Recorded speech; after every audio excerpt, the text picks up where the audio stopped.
Shalom, estimados amigos y hermanos, un saludo afectuoso de parte de la comunidad y el Ministerio Menora desde Heredia, Costa Rica. Bienvenidos a nuestro canal una vez más para compartir un estudio.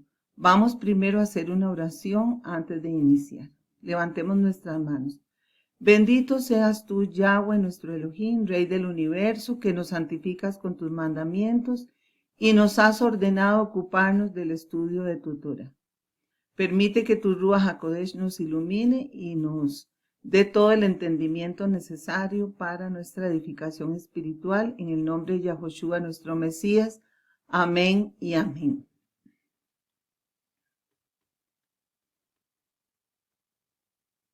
El estudio que nos ocupa hoy se llama, es la Parashá 28 o Metzorah, que significa el que tiene lepra. Comprende Levítico desde el capítulo 14, versos 1 y hasta el capítulo 15, verso 33. 2 capítulos completos. Y están las lecturas asociadas, como incluimos en este cuadro. Usamos la palabra lepra para hablar de la enfermedad que describe esta parashá, pero dentro del entendimiento de que se refiere a una enfermedad espiritual que se manifiesta en lo físico, de acuerdo al principio escritural que hemos aprendido de los sabios de Israel, de que lo material es un reflejo o un espejo del mundo espiritual. Esta enfermedad es llamada Srat, según Strong 6883 en hebreo, y al que la padece se le llama Tzara, según Strong 6879. Lo solemos encontrar escrito como Metzorah, como un apelativo que sustituye el nombre propio. Dentro del contexto de toda esta parashá y estas ordenanzas, nuestro objetivo principal va a ser, como siempre, encontrarnos con el Mesías y específicamente con nuestro Mesías, Yahoshua, y su obra redentora. Hay un detalle que nos llama la atención y es el hecho de que los hermanos de la casa de Judá llaman al Mesías Metzorah, o sea, el leproso, en su libro El Talmud, en su colección de libros, en el apartado Sanedrín 98b. ¿Por qué lo llaman así? La razón es que el Talmud da para llamar al Mesías como el leproso o Metzorah es porque está escrito en Isaías 53. Nuestras enfermedades él cargó y nuestros sufrimientos soportó. Sin embargo, si el Mesías soporta enfermedades y sufrimientos, ¿cómo sabemos que eso que lleva sobre él es la enfermedad de Srat, o sea, la lepra? Porque esta enfermedad es una manifestación de parte del Eterno para darle a conocer al ser humano sus pecados. Al cargar Yahoshua con nuestra lepra, manifiesta la más pura santidad y misericordia para el mundo entero. Solo Él podía hacerlo, y siendo Él completamente puro de pecado.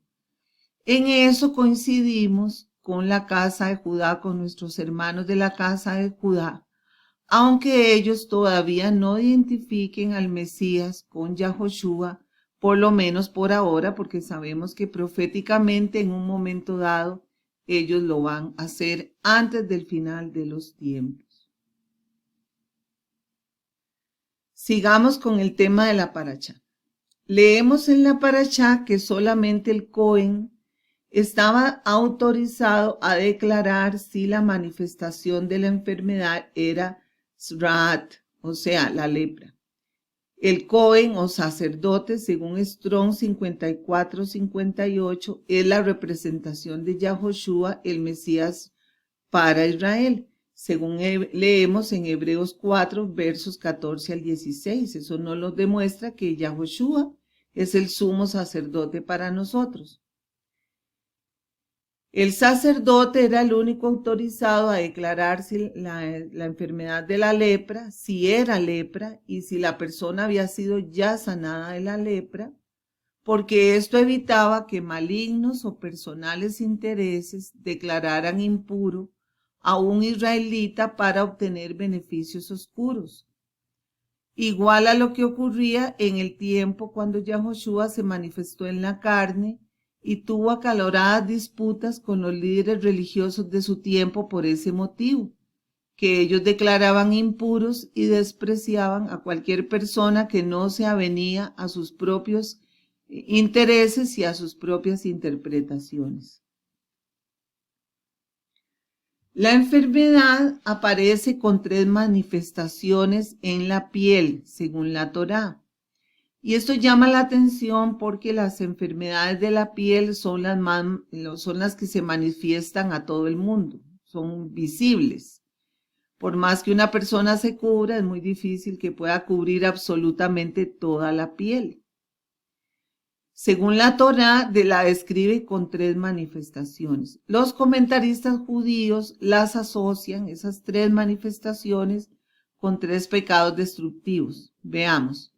Cuando la inflamación es de la soberbia, la inflamación es la soberbia, que hincha al que la practica. Cuando se hacía un absceso o un tumor protuberante que se extiende por todo el cuerpo, es la codicia, que avanza ocupando toda la vida del hombre. Y la mancha pálida es la shon hará, o sea, la lengua desmedida y el chisme, la mentira y las ofensas. Y eso alude a la palidez del rostro del que practica ese pecado. Muy interesante apreciación de parte de los hermanos de la casa de Judá. La aparición de la enfermedad es una advertencia de parte del Eterno de lo que el pecado puede hacer con la persona en todos los aspectos de su vida, destruyéndolo tanto en esta vida como por la eternidad. Sanidad y pureza son sinónimos en la Torá, por eso el mensaje de salvación conlleva también curaciones y salud física, como vino nuestro Mesías que dio sanidad física y sanidad espiritual conjuntamente. Además, la ciencia ha demostrado que lo físico, lo mental y lo espiritual están muy relacionados en este aspecto.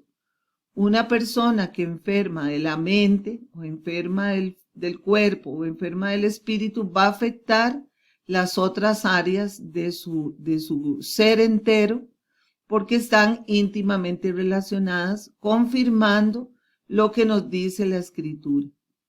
En Primera de Tesalonicenses 5:23 se describe muy bien esos 3 aspectos, esos 3 componentes del ser humano. En este cuadrito podemos ver muy bien cómo está constituido el ser humano, lo que estamos comentando, ¿verdad? La parte espiritual, que es el centro del hombre, es su eje central. Luego está el alma, donde están todo lo que es los aspectos cognitivos y sensitivos, la razón, el afecto, la imaginación, la conciencia, la memoria y etc. Y el cuerpo, que comprende los 5 sentidos y además, por supuesto, todos los órganos, y el que más se expone a la vista de los demás, como mencionamos, que es la piel. Una vez que la lesión causada por el Shrat era declarada sana por el Cohen o sacerdote, se debían hacer rituales de purificación que igualmente todos apuntan al Mesías. Ya no hay necesidad de hacerlos esos sacrificios, pues el Cordero Perfecto, nuestro Mesías, ya cubrió con su sangre todo pecado. Eso está en Primera de Juan 1, capítulo 1, verso 7. Los elementos incluidos en el ritual, todos ellos están descritos en la muerte de nuestro Mesías: la madera de cedro, el hisopo y el cordón escarlata. El hisopo, que podemos leer más en el Salmo 51:7 y en Juan 19, versos 18 y 19, representa el hisopo con que al Mesías le ofrecieron una bebida cuando colgaba del madero. Y el cordón escarlata, mencionado en Mateo 27, 28, la capa de color escarlata que le colocaron al Mesías para burlarse de él.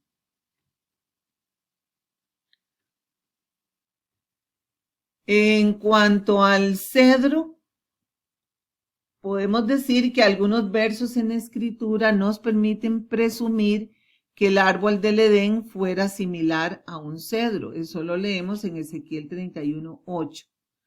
Por eso el cedro es símbolo del Mesías. Leamos este revelador pasaje. Así ha dicho Yahweh Adonai: tomaré yo del cogollo de aquel alto cedro y lo plantaré. Del principal de sus renuevos cortaré un tallo y lo plantaré sobre un monte muy elevado. En el monte alto de Israel lo plantaré. Levantará sus ramas, dará fruto y se hará un cedro magnífico. Habitarán debajo de él todas las aves de toda especie. A la sombra de sus ramas habitarán. Y sabrán todos los árboles del campo que yo, Yahweh, abatí el árbol elevado y levanté el árbol bajo. Hice secar el árbol verde e hice reverdecer el árbol seco. Yo, Yahweh, lo he dicho y lo haré. Eso está en Ezequiel capítulo 17, versos 22 y 24. Sigamos citando la Escritura. Y si un hombre ha cometido pecado digno de muerte y se le ha dado muerte, y lo has colgado de un árbol, su cuerpo no colgará del árbol toda la noche, sino que ciertamente lo enterrarás el mismo día, pues el colgado es maldito de Elohim, para que no contamine la tierra que Yahweh tu Elohim te da en heredad. Eso está en Deuteronomio capítulo 21, versos 22-23. El Mesías nos redimió de la maldición de la ley, habiéndose hecho maldición por todos nosotros, porque escrito está: maldito todo aquel que cuelga de un madero. Gálatas 3:13. Todas esas referencias nos asocian a nuestro Mesías y a un madero, por extensión a un árbol. El árbol de cedro también representa al hombre justo y a Israel. Veamos lo que dice la Escritura. El justo florecerá como la palmera, crecerá como cedro en el Líbano. Plantados en la casa de Yahweh, en los atrios de nuestro Elohim florecerán. Salmos 92:12. También ahí ponemos otros versos que usted puede consultar cuando haga el estudio. En Salmos 104, verso 16, Isaías capítulo 2, versos 11 al 13. Y recordemos que las maderas que usó Salomón para construir las bases del templo eran del cedro del Líbano. Igualmente nuestro Mesías es el cedro fuerte sobre el cual también se edifica el templo espiritual de su Keilah. En cuanto a las dos avecillas, una era degollada y la otra era soltada libre. Este pasaje nos recuerda la solemne celebración del día de expiación en Yom Kippur, cuando un macho cabrío era degollado y el otro era soltado en el desierto. Algunos creen que representan la obra conjunta del Padre y del Hijo con el propósito de limpiar al pueblo de Israel de sus pecados. Esta expiación comprende no solamente pagar o expiar nuestros pecados, sino también llevárselos lejos, lo cual era representado por el macho cabrío que era soltado en el desierto y la avecilla que era soltada libre. Dice la Escritura: como está de lejos el oriente del occidente, así alejó de nosotros nuestras transgresiones. Salmo 133:12. Yo soy el que borro tus transgresiones por amor a mí mismo y no recordaré tus pecados. Isaías 43:25. La avecilla que debía morir era degollada en una vasija de barro llena de aguas vivas.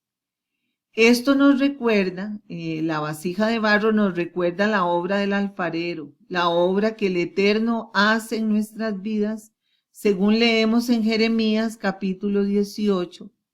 Y las aguas vivas que contenía la vasija nos recuerda la migbe y la tevilá, o sea, la inmersión en aguas puras, vivas, no estancadas, en una colección de aguas o migbe. También nos recuerdan los dos destinos finales del hombre, el que muere por sus pecados y el que es soltado libre por la expiación.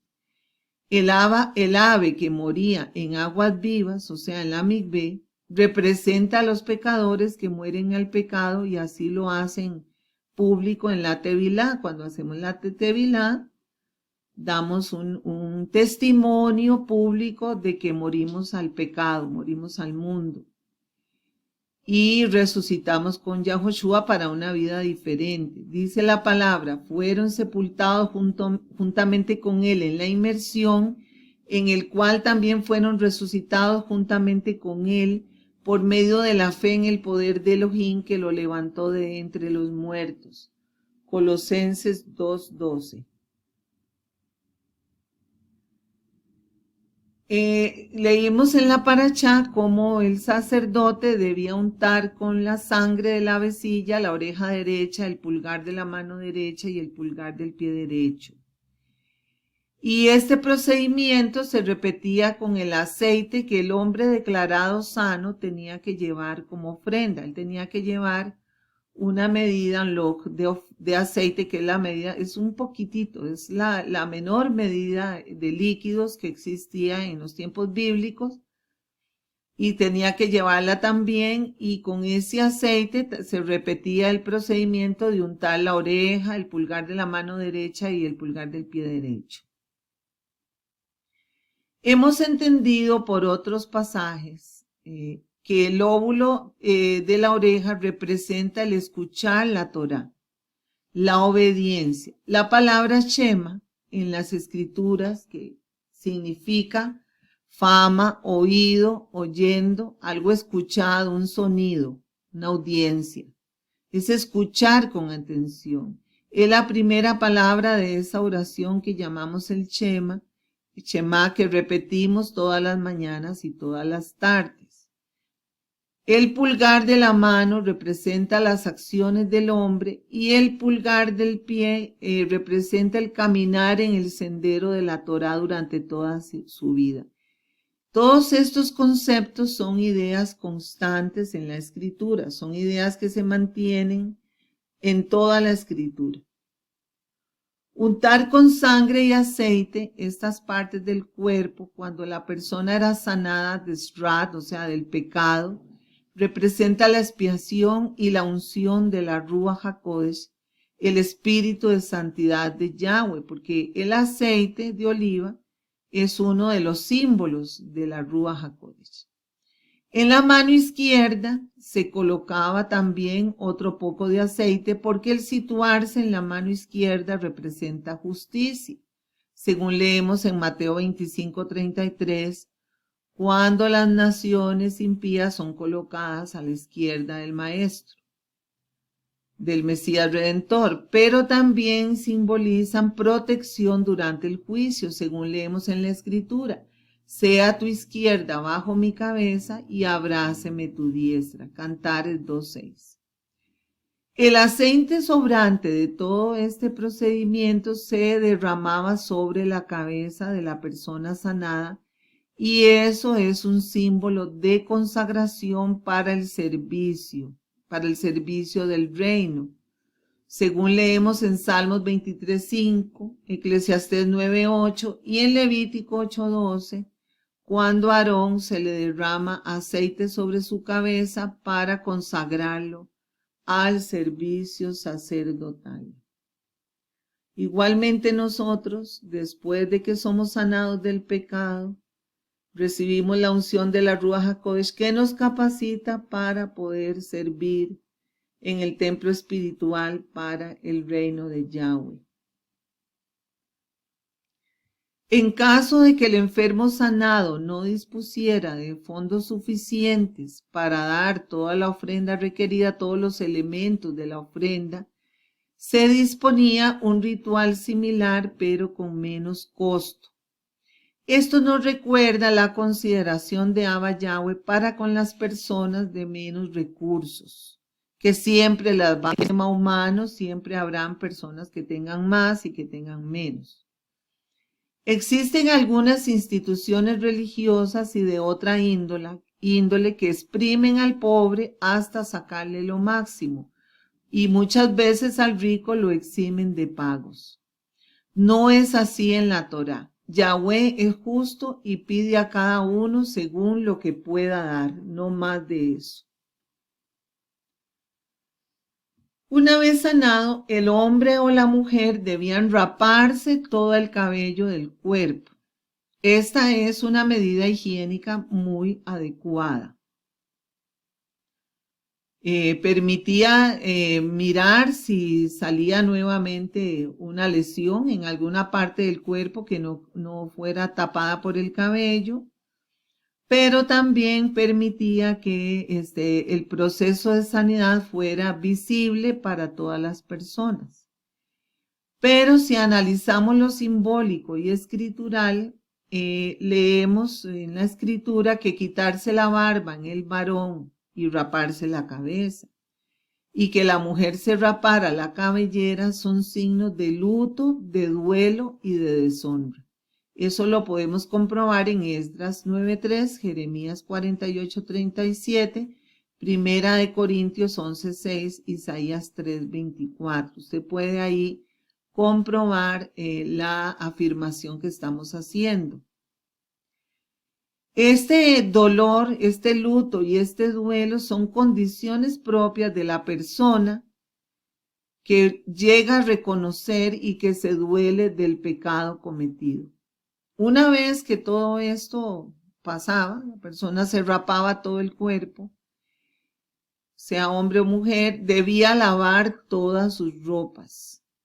Y sabemos que las ropas blancas y limpias sin mancha, las vestiduras blancas son también simbólicas del manto de justicia con el que nos cubre nuestro Mesías. Y así lo vemos nosotros, por ejemplo, en el libro de Revelación a los salvados, con ropas totalmente blancas. Y luego la persona tenía que hacer la tevilá, una inmersión purificatoria. Exactamente el mismo procedimiento, pero desde el punto de vista espiritual que ahora nosotros hacemos cuando somos sanados del pecado. Y nos resulta muy interesante las ordenanzas en cuanto a la presencia de Tzrat, o sea, de esta enfermedad en una casa. Y también había que purificar la casa. Y si en la casa no había remedio, si el lugar definitivamente no se podía limpiar, había que destruirlo, desmantelarlo totalmente y botar los trozos en los pedazos de la construcción en un lugar impuro. Todo esto nos hace pensar que las casas y lo que contienen las casas también se contaminan de pecado. La casa es una prolongación de nosotros mismos, al igual que la ropa, al igual que los muebles, etc.